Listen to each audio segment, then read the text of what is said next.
I've realized that 80 to 90% of the people that are currently entrepreneurial that have been let down by agencies over and over again, or media buyers that are trying to start their own thing, or people that work at agencies, how they learn how to do Facebook generally comes from somebody who's been overworked, underpaid, and poorly trained by somebody else who wasn't good. And so there's this systemic lack of expertise and confidence and success and understanding. And I found that, I mean, my bread's buttered. You know what I mean? Like, I'm good. What would I do if I didn't have to do anything in the world? And I was like, could do anything I wanted. I'd play music and I would teach people how to be successful. And so, like, my band has a gig tomorrow night. We got a gig this weekend. Like, we play all the time. But also I do this other thing that's the flagship product of the Facebook Ads MBA program. But basically, I'm taking folks from day one or, year 5 to 90th, 95th percentile. And it's not just media buying, because media buying is something, if you're running a Facebook ads for your business, you should not be spending more than 2 or 3 hours a week max actually doing any work for those Facebook ads. So the rest of it is project and team and time management for profit and for insight and for growth. So a lot of what I'm really doing is basically CMO development. A lot of my people come in, they get hired. The people that are media buyers get hired as, the Facebook guy or girl and end up being the de facto CMO of the business. They're looking to make sure that they can just buy Facebook ads and be okay. And then their 20-hour, 30-hour work week gets crunched down to an hour every couple of days, and they start building out the rest of their skill set. And I'm just passing on what I've learned from one of my bosses was vice president of Guthrie Rinker. She's literally the person that invented the "but wait, there's more" tagline in an infomercial. Her name is Marina Randolph, rock star. I've had a lot of bosses just like that, right? One of my old bosses was the guy that built Classmates and Reunion.com. And he has a new SaaS product. And we brought him to a 9-figure monthly. I had a 7-figure monthly profit target on paid media with him. And it was great. We had, I've just been around so many really great people that have been a proven track record. And so what makes businesses successful is far more about how you operate your business, what you prioritize, and how you project manage your team and your time. So since media buying is a line item on somebody's responsibility, something that I spend more time walking my dogs than media buying, and I spend on a brand where I spend $50,000 to $60,000 a day.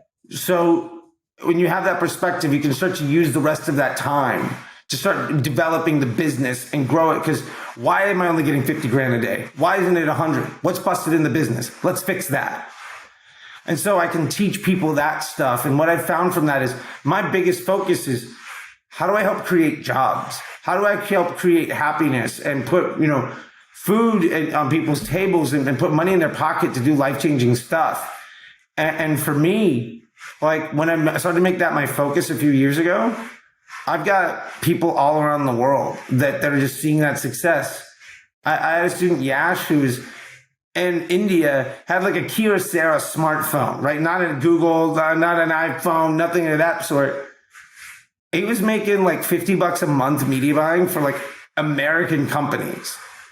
And they were paying peanuts, and he was stoked on it. We went through stuff, and about 9 months afterwards, he was making like $5 grand a month. So he bought his entire family a house. That is amazing. I have stories like that forever.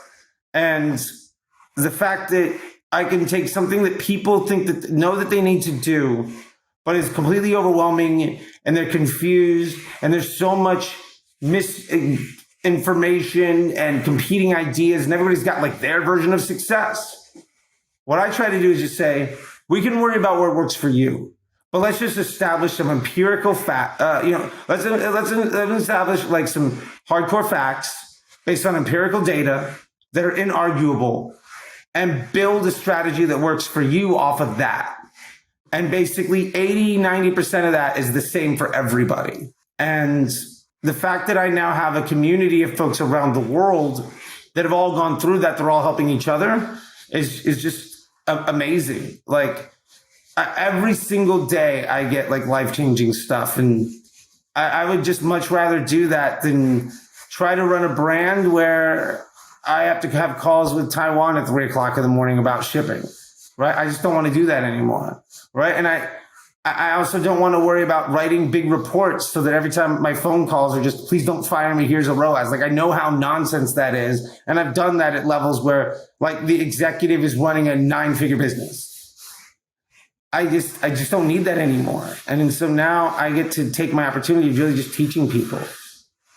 And I'm super excited that that's moving into what we call Disruptor School, where I'm actually bringing in the world's best thinkers and spots. Because what I found is the majority of the people that are really popular, the majority of the people that have a big following and that engage on stage and speak all the time, very rarely do those people have any clue what they're doing. They're definitely not the best person in the room with the job. The smartest people in the room are 5 steps ahead of them. So I've worked with those smartest people. And the problem is they don't know how to teach.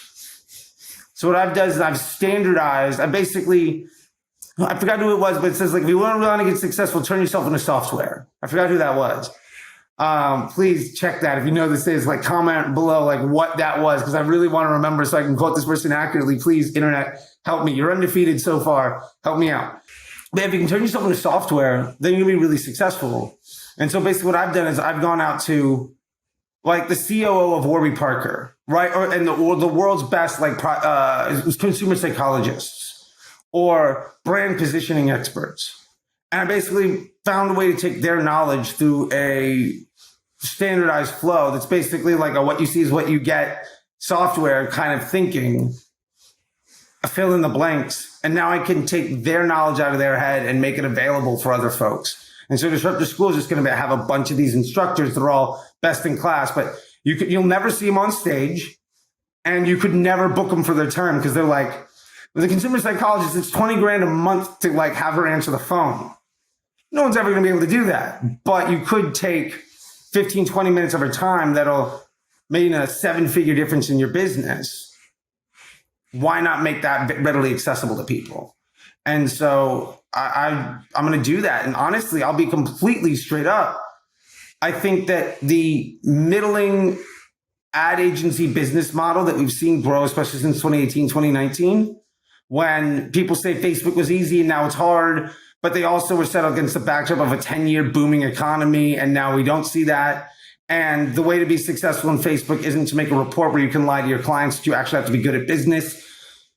That middling agency model is effectively obsolete. And if I can basically if I can undermine all of the people that are a liability for people's success and instead make that success far easier for people to achieve for themselves, or have a catalog of folks who are excellent for bespoke support, I'll do that all day because my inbox is full every day, like dozens or hundreds of messages sometimes of people who are on their 4th agency and it's just not working. And it breaks my heart to know that people have to give up on their dreams and like it's costing people jobs and happiness because they're trying to build a business and some agency that legitimately doesn't care about them has put some 24-year-old kid that's never run a business on the account. Oh, that kid's being overworked and underpaid and he's poorly trained. And that person's future is put in the hands of somebody that has no conception of how their business is run.